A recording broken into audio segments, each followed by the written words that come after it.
नमस्कार दोस्तों, कैसे हैं आप। आज जिस टॉपिक पे मैं चर्चा करने जा रहा हूँ वो बड़ा इम्पोर्टेंट है, ज़रा ध्यान से सुनिएगा। देखिए, आज की तारीख में नौजवान सबसे ज़्यादा परेशान है, उनको रोज़गार नहीं मिल पा रहा है। वो बहुत मेहनत करते हैं, पढ़ते हैं, लिखते हैं, माँ बाप का लाखों रुपया लगाते हैं, डिग्री हासिल करते हैं। कोई बीटेक की डिग्री लेता है, कोई डॉक्टर की डिग्री लेता है, कोई इंजीनियरिंग की लेता है। बड़े सपने देखते हैं माँ बाप कि मेरा बच्चा पढ़ेगा, पढ़ लिख के हमारा नाम रोशन करेगा, पर ऐसा हो नहीं पा रहा है। ऐसा क्यों? इसी के बारे में हम आपको बताएंगे। आप हमारा वीडियो ध्यान से देखें और उसको समझने की कोशिश करें। देखिए क्या होता है, आज के समय में भ्रष्टाचार एक दैत्य का रूप ले चुका है। चारों तरफ भ्रष्ट शासन, भ्रष्ट प्रजातंत्र, भ्रष्ट लोग, भ्रष्ट मानसिकता, भ्रष्ट वातावरण फैला हुआ है। इंसान रिश्तों में भी अपना स्वार्थ, अपना प्रॉफिट, अपना फायदा देखने लग गया है। इंसान ने पैसे को ही भगवान मान लिया है, जबकि ऐसा नहीं है। आज हर तरह से चारों तरफ पैसे रूपी दानव को पाने के लिए इंसान कत्लेआम कर रहा है, रिश्तों को कत्लेआम कर रहा है, माँ बाप के सपनों का कत्ल कर रहा है, बच्चों के अरमानों को कत्ल कर रहा है। देखिए क्या होता है, आज के समय में जो भी शासन व्यवस्था है, जिसको हम लोकतंत्र बोलते हैं, ये बड़ी भ्रष्ट शासन व्यवस्था है। चारों तरफ से भ्रष्टाचार फैला हुआ है। आप यकीन नहीं मानोगे, मैंने रिसर्च किया है, पिछले 10 दिन मैंने रिसर्च किया। रिसर्च करने पे मुझे पता चला कि हमारे देश में नौजवानों के सपनों के साथ कैसे खिलवाड़ किया जा रहा है। पता है आपको? ये सरकारें कमीशन खोर हो गई हैं। इन सरकारों में जो बड़े बड़े पद पे जो बैठे हुए हैं, नेता, अधिकारी, कर्मचारी, इवन चपरासी भी तक भी कमीशन खोर हो गया है। किसी माँ के बच्चों के लगाव के बारे में कोई मतलब नहीं है। बच्चा पढ़ता है, लिखता है, माँ बाप जैसे तैसे मेहनत करके, लोन लेके, मजदूरी करके अपने अरमानों को पूरा करने के लिए खून पसीना एक करते हैं, बच्चों को पढ़ाते हैं, लिखाते हैं, सपने देखते हैं कि बुढ़ापे में बच्चा मेरा नाम रोशन करेगा और मेरे समाज में मेरी इज्जत बढ़ाएगा। पर जब बच्चे पढ़ लिख के बड़े हो जाते हैं ना, और जब वो उन डिग्रियों को लेके दर दर की ठोकरें खाते हैं, सरकारी नौकरियों के फॉर्म भरते हैं, माँ पेपर पहले ही लीक हो जाता है, करोड़ों रुपयों में पेपर बिक जाता है। प्राइवेट नौकरियों के लिए चक्कर खाते हैं, माँ घूसखोरी चलती है, वहां अधिकतर जैक जुगाड़ वाले लोगों को ही रखा जाता है। उससे युवा निराश हो गया है। आज चारों तरफ युवा इतना निराश हो गया कि युवा टेंशन में आके आत्महत्या कर रहा है। उसको कोई रास्ता दिखाई नहीं दे रहा है। वो ये सोच रहा है मैं जाऊं तो कहां जाऊं, माँ बाप को कैसे अपना मुंह दिखाऊं, उन दोस्तों को कैसे मुंह दिखाऊं, उस समाज में उन लोगों को कैसे मुंह दिखाऊं जिन्होंने मेरे लिए बड़े बड़े सपने देखे थे। तो बहुत दुखी हो जाता है। और आज आत्महत्या के केस सबसे ज्यादा नौजवानों के क्यों बढ़ रहे हैं, सुसाइड केस क्यों बढ़ रहे हैं, उसका कारण भी यही है। भ्रष्ट प्रजातंत्र, भ्रष्ट राजनेता, भ्रष्ट शासन, भ्रष्ट व्यवस्था। पैसे के लिए इंसान का कत्ल कर रहा है, जो कि नहीं होना चाहिए था। आपको पता है क्या होता है? आजकल सूटकेस कंपनियों का जमाना आ गया। सूटकेस कंपनी आप समझते हैं क्या होती हैं? कंपनियां सिर्फ कागजों में होती हैं, वास्तविकता में उनका कोई धरातल नहीं होता। कागजों में कंपनियों का प्रॉफिट दिखाया जाता है, कर्मचारी दिखाए जाते हैं सिर्फ कागजों के अंदर, उनकी सैलरियां उठाई जाती हैं और उनको नेता, राजनेता, कंपनी का सीईओ तीनों मिलकर हजम कर जाते हैं। और बदले में बेरोजगार भी मिलती है युवाओं को। मिलता है क्या है देश को? बेरोजगार युवाओं की भीड़, पढ़े लिखे युवाओं की भीड़। तो क्या युवा निराश नहीं होंगे? क्या युवा आंदोलन नहीं करेंगे, तोड़फोड़ नहीं करेंगे? क्यों नहीं करेंगे भाई? इस देश में आप लोग मुखिया हो, एमएलए एमपी बन के बैठते हो, आप अधिकारी कर्मचारी बन के बैठते हो। आपका काम क्या है? जनता की सेवा करना, जनता के दुखों को दूर करना, पर आप नहीं करते हो। आप जैसे ही पद पे बैठते हो, अपना धर्म, ईमान, अपना कर्तव्य भूल जाते हो। रिजल्ट क्या निकल रहा है? हमारा देश जो ऋषि मुनियों का देश था आज दानवों का देश बनता जा रहा है। हर घर में दानव पैदा हो रहे हैं। मैं बच्चों के लिए नहीं बोल रहा, मैं उन दानवों के लिए बोल रहा हूं जो ऊंचे पदों पर बैठने के बाद उन बच्चों के बारे में, गरीब जनता के बारे में, किसान के बारे में नहीं सोचते हैं, मजदूरों के बारे में नहीं सोचते हैं। इनकी घोषणाएं सिर्फ चुनावों के समय होती हैं। हम इतनी लाख नौकरियां देंगे, फलाना करेंगे, टिका करेंगे, पेंशन देंगे, ये देंगे, वो देंगे, पर इनके नारे सिर्फ नारे ही रहते हैं। जैसे ही इन्होंने चुनाव जीता ये 5 साल तक अपनी तिजोरियां भरने में लग जाते हैं।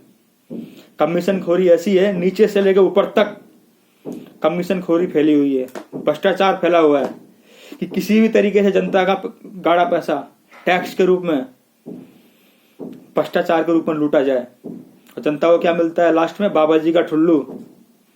ये होता है और इस व्यवस्था को हमको बदलना होगा। ये व्यवस्था को बदलने के लिए सबसे पहले ही जरूरी है आध्यात्मिक शिक्षा, कि सब व्यक्तियों को अच्छी शिक्षा दी जाए, नैतिक शिक्षा दी जाए, उनको सदाचार के बारे में समझाया जाए, अच्छे कर्मों के बारे में समझाया जाए, बड़े कि बुरे कर्मों का फल क्या होता है, अच्छे कर्मों का फल क्या होता है, इसके बारे में लोगों को बताया जाए। देखिए क्या है, सरकारें आजकल क्या करती हैं, चाहे कोई भी पार्टी हो, मैं किसी पार्टी का नाम लेना नहीं चाहता, ये नेता कभी धर्म के नाम पर लड़ाते हैं, कभी किसी और नाम पर लड़ाते हैं, कभी लालच देते हैं, कभी मुफ्तखोरी के नाम पर लड़ाते हैं। तो वास्तविक उद्देश्य इनका क्या होता है? जनता को लूटो, खाओ और ऐश करो, जनता को बेवकूफ बनाओ, जो कि नहीं होना चाहिए था। ये सूटकेस कंपनियां क्या होती हैं? लाखों की संख्या में सूटकेस कंपनियां आज हमारे भारत देश के अंदर हैं, जो सिर्फ कागजों पे कंपनियां होती हैं, ना उनमें कोई कर्मचारी होता है, ना उनके अंदर कोई वो कुछ होता है। खाली जमीन को, खाली प्लॉट को कंपनी दिखा दिया जाता है और उसमें हजारों कर्मचारी दिखा दिए जाते हैं।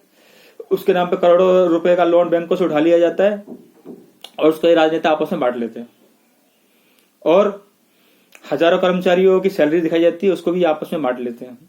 सीईओ इनसे मिला हुआ होता है। जितने मीडिया चैनल हैं ये सब आपस में मिले हुए हैं, इनमें कई % शेयर राजनेताओं के हैं, बड़े बड़े उद्योगपतियों के हैं।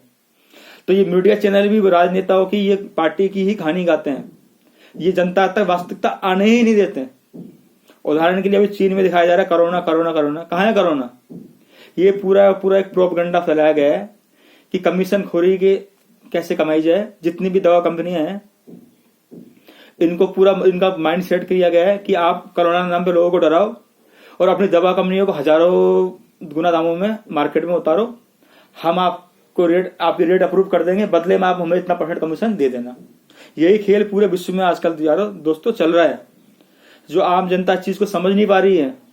जनता को भ्रमित किया जा रहा है, लूटा जा रहा है जनता को हर तरीके के टैक्स, चाहे राज्य सरकार के रूप में ले लो आप, चाहे केंद्र सरकार के रूप में ले लो, चाहे नेताओं को ले लो, चाहे कर्मचारियों को ले लो, चाहे अधिकारियों को ले लो, हर कोई सिर्फ लूटने में लगा हुआ है। लूट लो लूट लो लूट लो। कहां ले जाओगे भाई इतना धन? क्या तुम्हारे साथ जाएगा? खाली हाथ आयो, खाली हाथ जाओगे एक दिन, कुछ साथ नहीं जाना तुम्हारे। तुमने ये सोच रखा है कि मेरे साथ चला जाएगा, ये तुम्हारा भ्रम है। कितने राजा महाराजा है, क्या साथ में धन ले गए? क्या साथ में प्रॉपर्टी ले गए? सब दही धरी रह गई। सब सारे जीवन का तो कोई भरोसा है नहीं, कब मर जाओगे। कीड़े मकोड़ों की तरह आए, कीड़े मकोड़ों की तरह मर के चले जाओगे। अरबों खरबों का तुम धन जोड़ रहे हो, जनता को रुला रहे हो।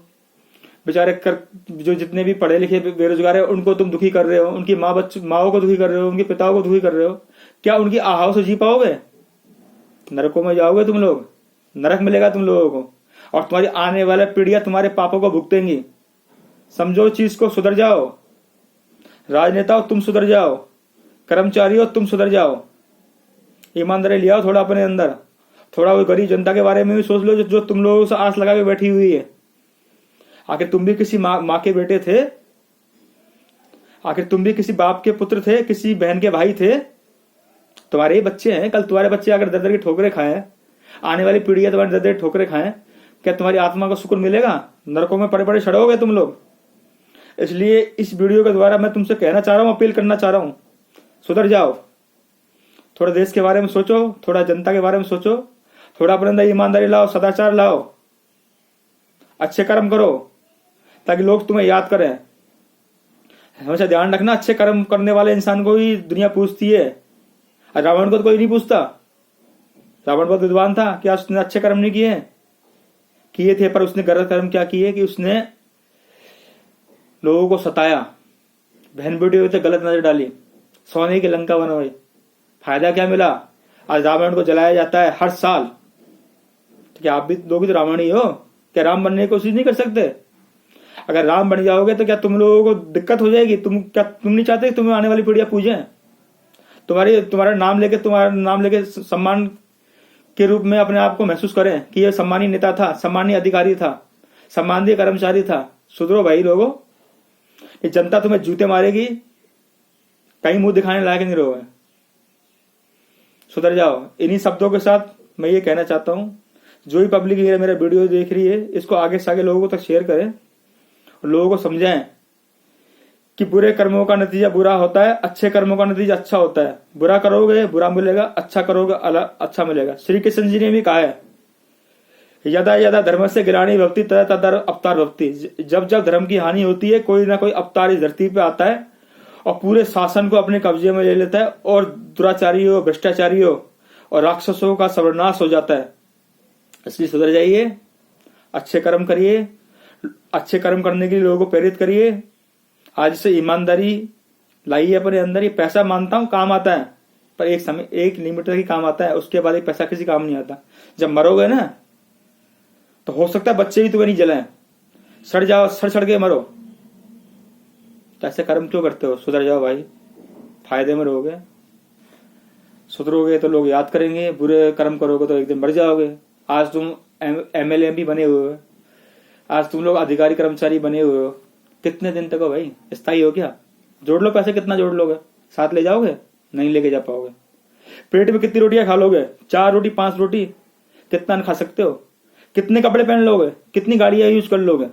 और कितनी अय्याशी कर लोगे? एक दिन तो नाश होना है इन चीजों का। जब तुम्हारा शरीर तुम्हारा अपना नहीं रहेगा तो तुम सोचते हो कि तुम सब कुछ अपने साथ ले जाओ। कल कोई रोग लग गया तुम्हारे और तुम उसका यूज ही नहीं कर पाए, तो ऐसा पैसा तुम्हारे किस काम का? इसलिए किसी गरीब की हाय मत लो, सुधरो और समाज को सुधारने की कोशिश करो। इन्हीं शब्दों के साथ जय भारत, जय हिंद।